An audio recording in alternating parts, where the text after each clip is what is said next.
La primera vez que escuché mi propio nombre dentro del sótano, yo estaba parado en la escalera de emergencia, descalzo, con una bolsa de basura en una mano y las llaves temblándome en la otra. Eran las 3:17 de la madrugada. Lo recuerdo porque el reloj del pasillo estaba muerto desde hacía meses y aún así, esa noche marcaba exactamente esa hora. Desde abajo venían voces, muchas, demasiadas para un edificio donde casi todos fingíamos no conocer a nadie, y todas repetían lo mismo. Tomás Arriaga ya abrió la puerta. Yo no había abierto ninguna puerta. Todavía no. Pero déjame contarte cómo llegué hasta ahí, porque si empiezo por el final, vas a pensar que lo inventé, y ojalá fuera eso. Ojalá hubiera tenido la imaginación suficiente para inventar algo tan enfermo. Me llamo Tomás Arriaga, tengo 39 años y hasta hace 2 meses. Trabajaba como transcritor judicial remoto desde mi departamento en el barrio República, en Santiago de Chile. No era un trabajo emocionante, pero me gustaba la rutina, audiencias, declaraciones, pausas largas, voces grabadas que yo convertía en texto mientras tomaba café frío frente a una ventana que daba al edificio de enfrente. Mi vida era pequeña, sí, pero era mía. El edificio donde vivía se llamaba Edificio San Damián. Aunque no tenía nada de santo, era una torre vieja de 11 pisos, construida en los 70 con pasillos angostos, ascensores lentos, cañerías que golpeaban de noche y un olor permanente a humedad mezclada con cloro barato. Yo vivía en el departamento 704. Lo arrendé porque era barato, porque tenía buena conexión a Internet y porque el dueño aceptó que pagara 2 meses atrasados después de separarme de mi esposa. No voy a hablar mucho de eso. Solo diré que cuando uno se queda solo, cualquier lugar con una puerta que cierre parece refugio, aunque no lo sea. El San Damián tenía normas raras, pero al principio pensé que eran manías de edificio antiguo. Por ejemplo, nadie usaba el ascensor después de las 2 de la mañana. Nadie. Yo lo noté porque trabajaba de noche y a veces bajaba a comprar cigarros al minimarket de la esquina. A esa hora, si llamaba el ascensor, no subía. O mejor dicho, subía hasta el 6.º piso y se quedaba ahí, con las puertas cerradas, como esperando que yo me arrepintiera. Y siempre me arrepentía. La conserje de día, la señora Elvira, me dijo que era por seguridad. De noche, mejor la escalera, don Tomás, me dijo una mañana mientras anotaba algo en un cuaderno de tapas negras. Le pregunté si habían asaltado a alguien. Ella levantó la vista demasiado rápido. No, solo mejor la escalera. Después sonrió, pero no fue una sonrisa amable. Fue una de esas sonrisas que una persona usa cuando acaba de decir más de lo que debía. Yo no insistí. En ese tiempo todavía creía que respetar silencios ajenos era educación. La primera anomalía llegó una semana después de mudarme. Estaba transcribiendo una audiencia por fraude tributario, una grabación aburrida, llena de abogados interrumpiéndose, cuando escuché un golpe seco arriba de mi cabeza. Vivo en el 7.º, arriba está el 8.º. Nada raro. Luego vino otro golpe, y otro. 3 golpes. Pensé que alguien estaba colgando un cuadro a medianoche.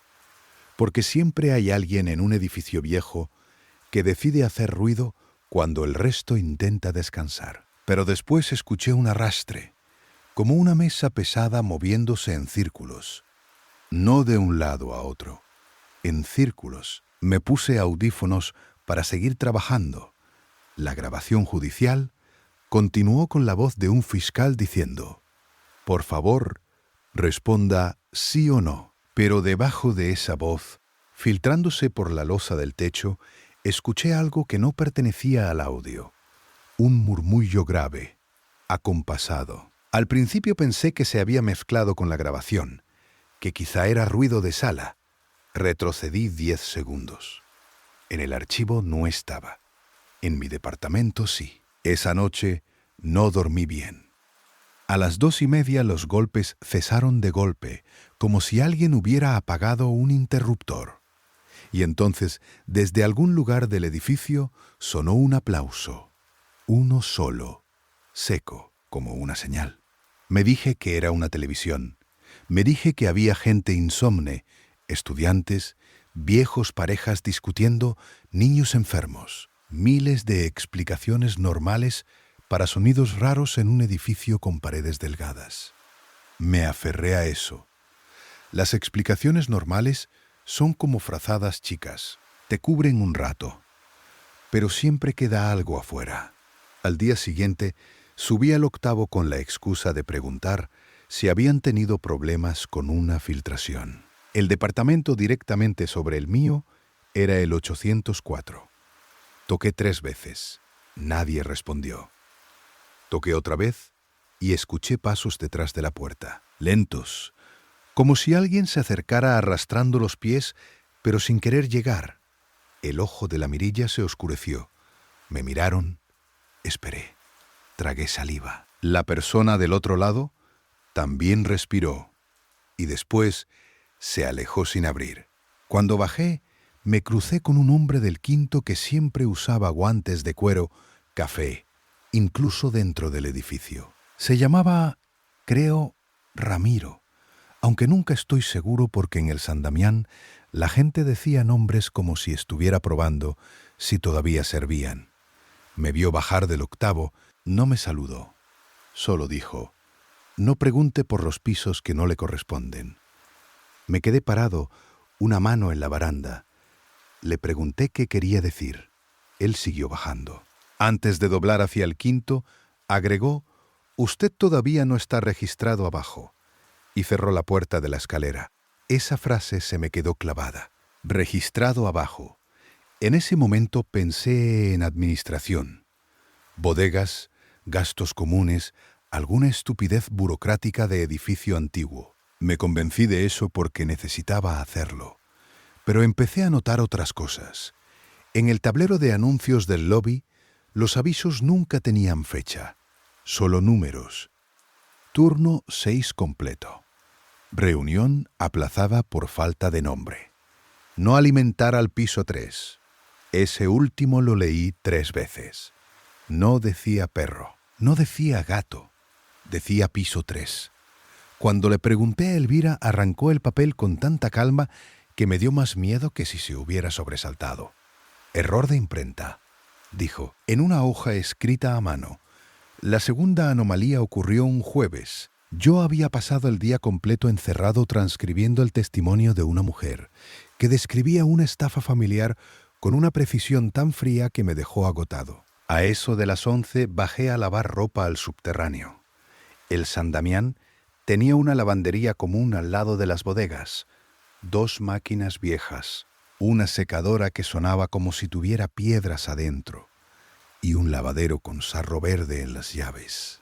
Mientras esperaba el centrifugado, vi una puerta al fondo del pasillo que no recordaba. Era angosta, metálica, pintada del mismo gris que las paredes, pero más limpia, como si alguien la hubiera lavado hace poco. No tenía manilla, solo una ranura horizontal a la altura de los ojos. Me acerqué, no sé por qué. Quizá porque cuando uno vive solo, empieza a buscar pruebas de que el mundo todavía tiene cosas nuevas, aunque sean puertas feas en subterráneos húmedos. Al otro lado escuché una voz de mujer. Decía números 704, mi departamento. Después otra voz, de hombre, respondió, vacante con respiración. No entendí. Pegué el oído a la ranura. Ahí fue cuando la secadora se detuvo de golpe, las luces parpadearon, y algo golpeó la puerta desde el otro lado, justo a la altura de mi cara. No fuerte, no como amenaza, como saludo. Salí de la lavandería sin sacar la ropa. Subí 7 pisos por la escalera, porque el ascensor, por supuesto, estaba detenido en el 6º. Entré al departamento, cerré con pestillo, puse una silla contra la puerta y me quedé sentado en la cocina hasta que amaneció. A las 8 bajé por mi ropa. Avergonzado de mí mismo, repitiéndome que había escuchado mal. La ropa estaba doblada sobre la mesa de la lavandería. Camisas, calcetines, toallas, todo seco, todo perfectamente ordenado. Encima había una etiqueta blanca pegada con cinta. 704 acepta sonido, no acepta luz. Yo no había aceptado nada. A partir de ahí empecé a dormir con audífonos, no con música fuerte, solo ruido blanco, una lluvia artificial que me parecía menos inquietante que la lluvia real golpeando los ductos.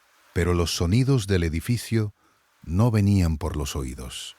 Eso es algo que todavía no sé explicar. A veces despertaba con una frase completa dentro de la cabeza, como si alguien la hubiera dicho desde mi almohada. El séptimo todavía mira hacia afuera. El séptimo aún conserva sombra. El séptimo debe bajar sin zapatos. Lo peor no era el contenido. Lo peor era que las frases tenían tono administrativo, como si yo fuera un trámite atrasado. Una tarde encontré en mi buzón un sobre sin tramitente. Adentro había una copia del reglamento del edificio. Pero no era el reglamento que me habían entregado al arrendar. Este parecía antiguo, escrito a máquina, con hojas amarillentas y manchas circulares de humedad. La primera página decía: Acuerdo de convivencia vertical del edificio San Damián. Revisión del año sin campanas. Año sin campanas. Pasé hojas esperando encontrar una broma, algo que delatara a un vecino aburrido, pero cada norma era peor. Ningún residente debe responder si es llamado desde un piso inferior al suyo con voz familiar. Los recién llegados conservarán su nombre hasta la tercera reunión. Queda prohibido llorar en los ductos. Leí esa última varias veces. Queda prohibido llorar en los ductos. Me reí, no porque me diera gracia, sino porque mi cuerpo no encontró otra salida. Después doblé el reglamento, lo metí en una bolsa y bajé a conserjería. Elvira no estaba. En su lugar había un joven que nunca había visto, flaco con el uniforme demasiado grande y los ojos enrojecidos. Le pregunté por el sobre. El joven miró la bolsa y palideció. No debería haber leído eso solo. Le pregunté quién era. Él bajó la voz. Yo era del 302. Antes de que pudiera preguntarle más, la puerta del ascensor se abrió detrás de mí. No había nadie adentro, pero desde el panel iluminado, el botón del sótano parpadeaba como un ojo. Esa noche llamé al dueño del departamento. Se llamaba Patricio Lamas, un abogado jubilado que vivía en La Serena y que siempre contestaba con voz de estar en medio de algo más importante. Le pregunté si sabía algo de reuniones en el subterráneo. Hubo silencio, no ruido de línea. Silencio verdadero, como si él hubiera tapado el micrófono y se hubiera quedado inmóvil. Después me dijo: «Tomás, usted firmó por un año». Le dije que eso no respondía a mi pregunta. Él suspiró: «No baje si lo nombran. No abra si golpean 3 veces. Y si ve a una persona conocida en un piso que no corresponde, no le hable». Entonces cortó. Lo llamé de nuevo. 1 vez, 2, 5. No contestó. Esa noche empaqué una mochila. Poca ropa, documentos, mi notebook, cargador, remedios para la gastritis. Esa clase de cosas absurdas que uno guarda cuando no sabe si está huyendo de una gotera o de algo que quiere pronunciarlo completo. A las 12:30 abrí la puerta del departamento. El pasillo estaba apagado. No oscuro por falta de luz. Apagado como si alguien hubiera bajado la intensidad del mundo. Al fondo, frente al ascensor, había una silla de comedor de madera, con el respaldo hacia mí. Sobre el asiento había un plato, y sobre el plato mi cédula de identidad. Yo la tenía en la billetera. Me revisé los bolsillos, la mochila, todo. No estaba. Caminé hacia la silla porque necesitaba verla de cerca, porque una parte enferma de mí todavía buscaba una explicación. La foto de la cédula no era la mía, era mi cara. Sí, mis ojos, mi barba mal recortada, la cicatriz pequeña en la ceja izquierda. Pero la expresión era distinta. En la foto, yo estaba sonriendo con la boca demasiado abierta. Atrás, escrito con tinta roja, había una frase: aún no sabe reunirse. Entonces, escuché el ascensor moverse. Venía desde el sexto, subiendo. Corrí de vuelta al departamento, cerré, puse la silla, puse la mesa, puse todo lo que pude contra la puerta. El ascensor llegó al séptimo con su campanilla enferma. Ding. Una sola nota. Después, hubo pasos en el pasillo, muchos pasos. No hablaban, no respiraban, solo caminaban despacio, como si cada persona estuviera cuidando no despertar algo debajo de sus pies. Se detuvieron frente a mi puerta. 3 golpes. Toc, toc. No respondí. 3 golpes más. Y luego la voz de mi madre. Tommy, abre. Mi madre murió cuando yo tenía 26 años. Murió en Talca, en una clínica que olía a alcohol y sopa recalentada. Y yo la vi respirar por última vez con la boca entreabierta. Nadie podía imitar la forma en que ella decía Tommy. Nadie. Tommy, hace frío en la escalera. Me tapé la boca con las 2 manos para no contestar, porque en ese instante entendí una de las normas del reglamento. Ningún residente debe responder si es llamado desde un piso inferior al suyo con voz familiar. Pero yo estaba en el séptimo y mi madre estaba del otro lado de la puerta. Entonces, ¿desde qué piso me estaba llamando? No sé cuánto tiempo estuvieron ahí. Tal vez 10 minutos, tal vez 1 hora.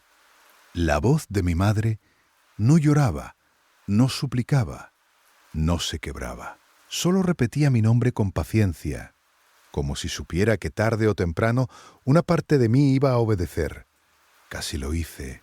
Lo digo con vergüenza, pero casi abrí. Tenía la mano en el pestillo cuando escuché otra cosa por debajo de la puerta. Una respiración. No humana, no animal tampoco. Era la respiración de una habitación llena de gente intentando sonar como una sola madre. A la mañana siguiente, el pasillo estaba normal. La silla había desaparecido. Mi cédula estaba de vuelta en mi billetera, pero la foto seguía mal. Sonreía. Yo no. Bajé a conserjería decidido a irme. Contrato o no contrato. Deuda o no deuda. Elvira estaba regando una planta de plástico detrás del mesón. Agua real cayendo sobre hojas falsas y escurriendo a una bandeja llena de polvo. Le dije que me iba. Ella no levantó la vista. Todavía no puede. Le dije que sí podía, que no era prisionero. Entonces ella abrió el cuaderno de tapas negras y lo giró hacia mí. En la página había una lista de departamentos. 101, 102,103. Nombres al lado, algunos tachados, otros escritos varias veces con distinta letra. Busqué el 704. Mi nombre estaba escrito pero no con tinta.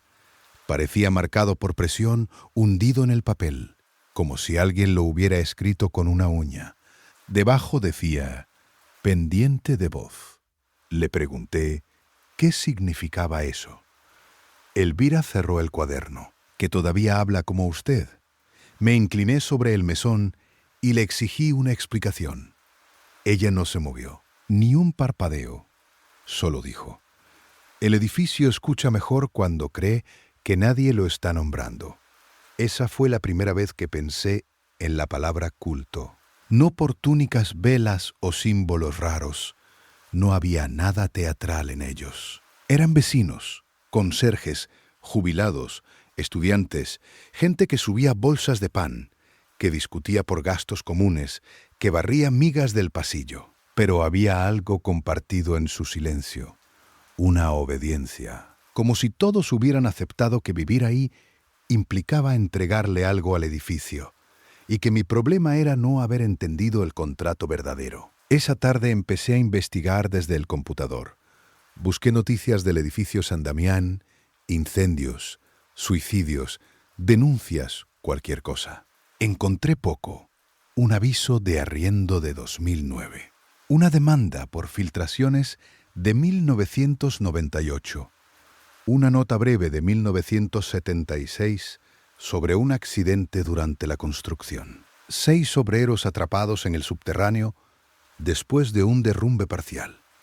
La nota decía que fueron rescatados con vida después de 32 horas. Pero en una foto antigua, tomada desde la calle, vi algo que me heló la sangre. El edificio aún no tenía ventanas instaladas, y en el 7º piso, donde ahora está mi departamento, había una fila de personas mirando hacia afuera. Borrosas, sí, pero demasiadas, y todas estaban sonriendo. Amplié la imagen hasta que los píxeles se rompieron. No sirvió. Solo logré ver que una de esas caras parecía tener la boca abierta de una forma familiar, como mi cédula. Cerré el navegador. Cuando levanté la vista, vi mi reflejo en la ventana del departamento. No estaba solo. Detrás de mí, en el pasillo oscuro que llevaba al baño, había una mujer de pelo corto y bata celeste. Mi madre, no la voz. Ella. Me di vuelta tan rápido que golpeé la silla con la rodilla. No había nadie, pero la puerta del baño estaba abierta. Yo la había dejado cerrada. Entré al baño con el celular en la mano, iluminando azulejos viejos, la cortina de ducha, el lavamanos agrietado. Nada. Entonces vi el espejo empañado desde adentro. No por vapor. No me había duchado. La humedad formaba letras. Baja sin zapatos, debajo más pequeño, para que no te oiga subir. Esa frase no parecía una amenaza. Parecía un consejo. Y lo peor es que lo seguí. A las 3 de la mañana me quité los zapatos. Me puse una chaqueta, guardé el celular, las llaves y un cuchillo de cocina en el bolsillo, como si un cuchillo pudiera servir contra vecinos que hablaban con voces muertas. Abrí la puerta despacio. El pasillo estaba frío, más frío que el departamento, más frío que la calle. Caminé hacia la escalera pisando con cuidado, sintiendo el polvo y pequeñas piedritas bajo las plantas de los pies. La luz de emergencia parpadeaba sobre el letrero verde de salida. Bajé un piso. 6º. El ascensor estaba ahí, con las puertas abiertas. Nunca lo había visto abierto de noche. El interior estaba iluminado por una luz amarilla débil y el espejo del fondo estaba cubierto con una sábana blanca pegada con cinta. En el panel, todos los botones estaban apagados menos uno. Sótano. Seguí bajando por la escalera. 5º. 4º. 3º. Al llegar al 3º, recordé el aviso del tablero. No alimentar al piso 3. La puerta cortafuego del 3er piso tenía un plato en el suelo, vacío, limpio, como recién lamido. Del otro lado de la puerta alguien rascó suavemente una vez, como una uña larga. Bajé sin mirar. 2º. 1º. El lobby estaba oscuro, pero la puerta principal no tenía cadena. La vi a través del vidrio, la calle, la lluvia. La libertad ridícula de una vereda mojada. Fui hacia ella, y entonces, la voz del joven conserje, el que había dicho que era del 302, habló desde la oscuridad del mesón. Por ahí no se sale cuando ya te llamaron. Me detuve.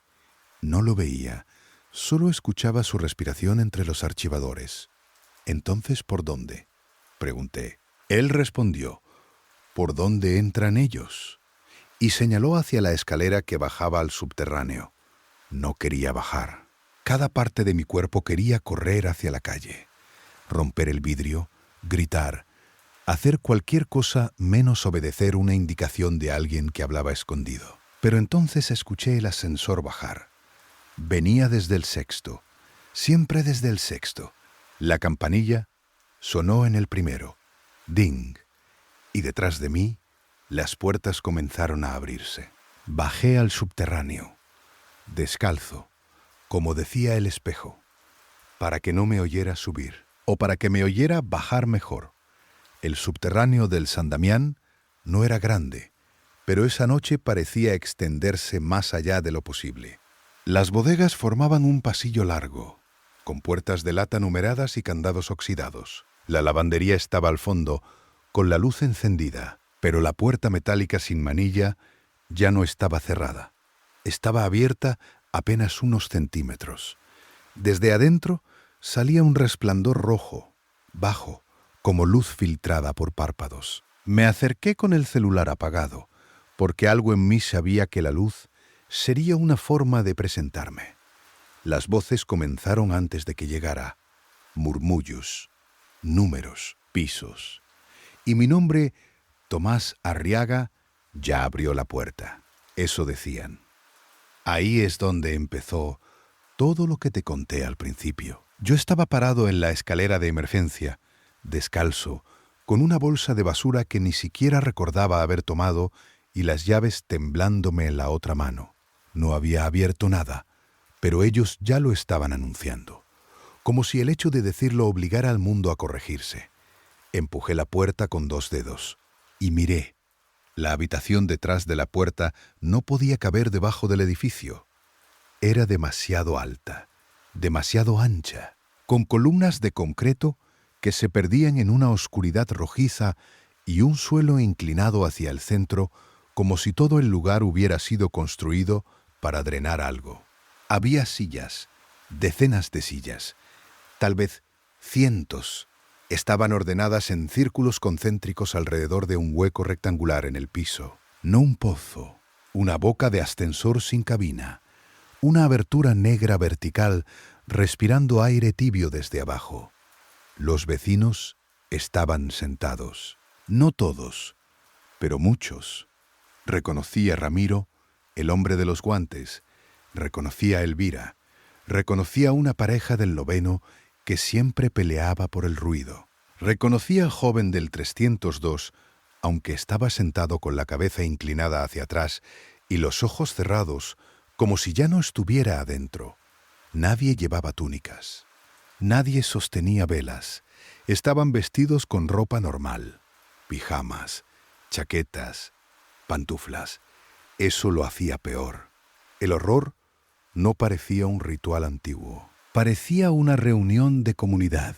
En el centro, junto al hueco, había una mesa. Sobre la mesa había objetos pequeños ordenados por departamento.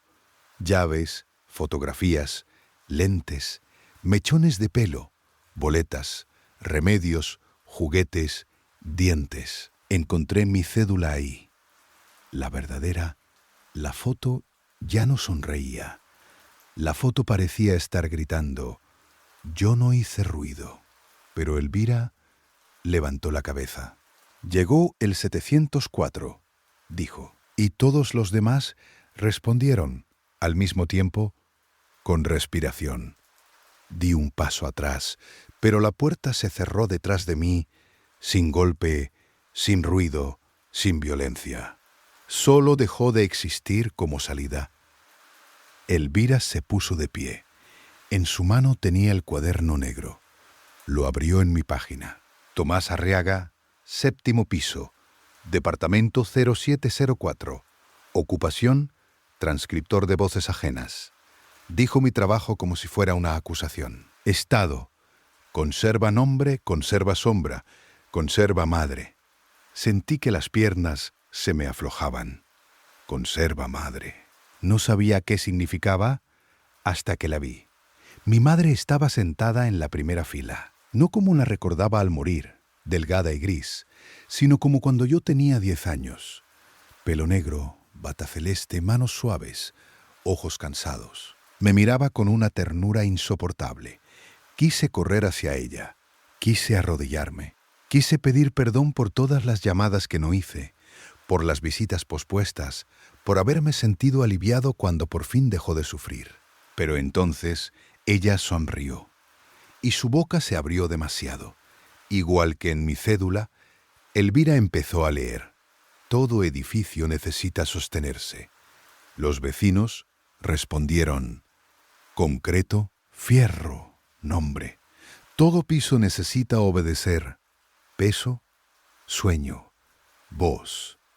Yo retrocedí hasta chocar contra una pared húmeda que no debía estar ahí. Busqué el cuchillo en mi bolsillo. Lo encontré, lo apreté. La mano me sudaba tanto que casi se me cayó. Nadie pareció preocupado, porque no me estaban reteniendo con fuerza. Me estaban reteniendo con reconocimiento, con mi nombre, con mi madre, con esa parte de mí que todavía quería pertenecer a algo, aunque fuera horrible. El hueco del ascensor respiró más fuerte. Un aire caliente subió desde abajo y trajo olor a tierra mojada, óxido y ropa guardada durante años. Después escuché voces desde el fondo. Miles no, pero suficientes para llenar un edificio muchas veces.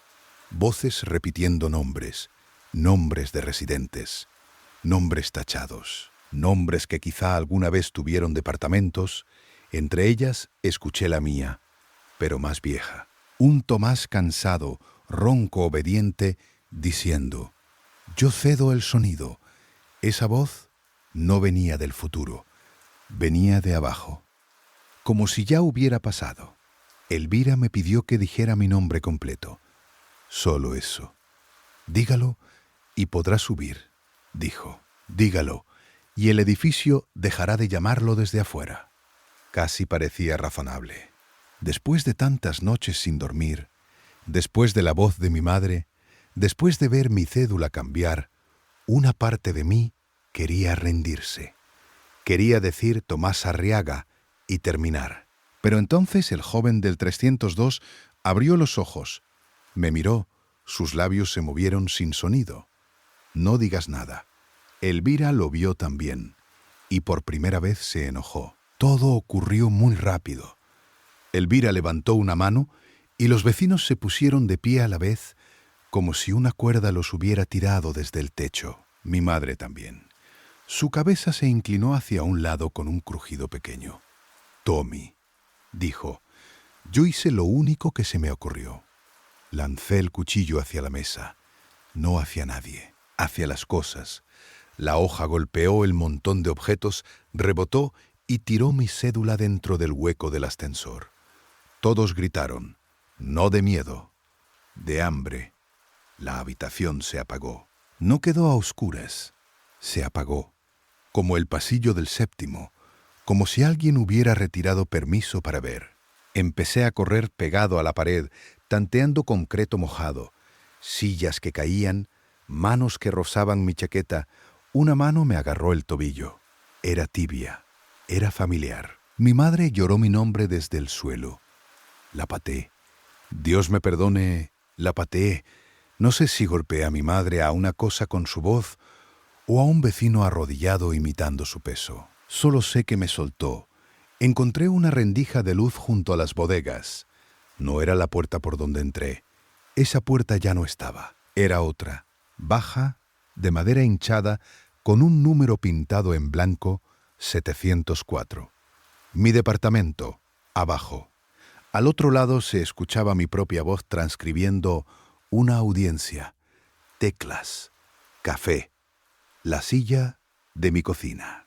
Entendí entonces que el edificio no solo tenía pisos hacia arriba y hacia abajo, tenía versiones, borradores de nosotros.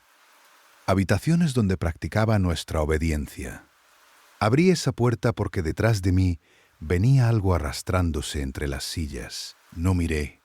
Entré y caí sobre el piso de mi departamento. Pero no era exactamente mi departamento. La mesa estaba donde debía, la ventana también, el computador encendido. En la pantalla había una transcripción abierta. No era una audiencia, era todo lo que yo había dicho esa noche. Cada respiración, cada pensamiento, incluso esto, incluso la frase que estoy diciendo ahora antes de decirla. La puerta del falso departamento empezó a abrirse sola detrás de mí. Corrí hacia la entrada, giré la chapa, salí al pasillo y casi lloré al ver la luz verde de emergencia del séptimo piso. Estaba de vuelta, o en una versión suficientemente parecida para huir. No esperé el ascensor. Nunca más esperé el ascensor. Bajé por la escalera descalzo, saltando escalones, sintiendo sangre en las plantas de los pies. En el sexto, el ascensor estaba abierto. Dentro, el espejo ya no tenía sábana. En el reflejo vi a todos los vecinos detrás de mí.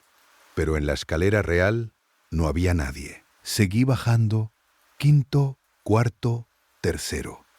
En el tercero, el plato estaba lleno. No voy a decir de qué, solo sé que olía a mi ropa limpia. Segundo, primero, lobby. La puerta principal estaba abierta de par en par, con lluvia entrando hasta las baldosas. El joven del 302 estaba junto al mesón. Esta vez podía verlo. Tenía la boca cosida con hilo negro. Aún así habló. «No vuelvas a decir tu nombre en voz alta». Después apagó la luz del lobby, salí corriendo a la calle bajo la lluvia. No miré hacia atrás hasta llegar a la esquina. Cuando lo hice, el edificio San Damián estaba oscuro, normal, feo, quieto. En el séptimo piso, mi ventana estaba iluminada. Vi una sombra moverse detrás de la cortina. Mi sombra. Levantó una mano. Yo también la levanté sin querer. Entonces la sombra sonrió. Y yo sentí mi boca intentar abrirse igual. Pasé 3 noches en una residencial cerca de Estación Central. No dormí en cama. Dormía sentado, con la espalda contra la pared y todas las luces prendidas. El primer día fui a Carabineros. Dije que mis vecinos hacían reuniones extrañas en el subterráneo, que me habían amenazado, que necesitaba recuperar mis cosas con acompañamiento. El cabo que me atendió escribió menos de la mitad. Cuando le di la dirección, levantó la vista. «¿San Damián?», preguntó. Yo asentí. Cerró el cuaderno. «Eso es tema de administración». Administración, la palabra más fría del mundo. Fui de día una semana después, con 2 amigos que no me creyeron del todo, pero me querían lo suficiente para acompañarme. El lobby estaba iluminado. Había olor a cera, a café, a normalidad recién puesta. Elvira no estaba. En conserjería había un hombre nuevo que dijo no conocerme. No había registro de mi contrato. No había departamento 704 arrendado a mi nombre. Subimos igual. El séptimo piso no tenía departamento 704. Tenía 701, 702, 703 y una pared lisa donde mi puerta debería estar. Mis amigos me miraron como se mira a alguien que está rompiéndose frente a uno. Intenté llamar a Patricio Lamas. El número ya no existía. Busqué su nombre en registros públicos. Había muerto en 2011, en La Serena, de un infarto, 11 años antes de arrendarme el departamento. Esa tarde vomité en la vereda afuera del edificio mientras mis amigos discutían si llevarme a urgencias. No fui, porque sabía que ningún médico iba a entender por qué mi voz sonaba distinta cada vez que decía mi nombre. Dejé de decirlo. Al principio fue fácil. Uno puede evitar presentarse, usar iniciales, pedir que le digan por apodos, pero el mundo insiste. Formularios, llamadas, repartidores, bancos, médicos, vecinos nuevos. Todos quieren que confirmes quién eres. Todos quieren oírte entregarlo. Cuando alguien me pregunta mi nombre completo, siento algo moverse debajo de mis pies, aunque esté en otra ciudad, aunque esté en una casa baja, aunque no haya sótano, una respiración de concreto, una paciencia vertical.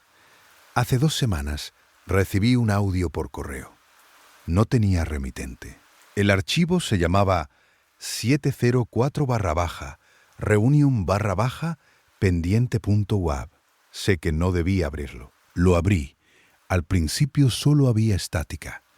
Luego escuché la lavandería, la secadora, con piedras adentro, el goteo de las cañerías. Después voces. Elvira, Ramiro, mi madre. El joven del 302, aunque su boca estuviera cosida, y mi propia voz, más vieja, más obediente, diciendo desde muy cerca del micrófono, «Todavía no termina de subir. Detrás, muy lejos, sonó una campanilla de ascensor. Ding. Desde entonces, sueño con pasillos, no con monstruos, no con sangre, no con túnicas rojas ni símbolos en la pared. Pasillos, largos, grises, húmedos, con puertas numeradas que no corresponden. En cada sueño camino descalzo. En cada sueño busco una salida. Y en cada sueño llego a una puerta baja con mi número pintado encima. A veces escucho mi computador al otro lado. A veces escucho a mi madre lavando platos.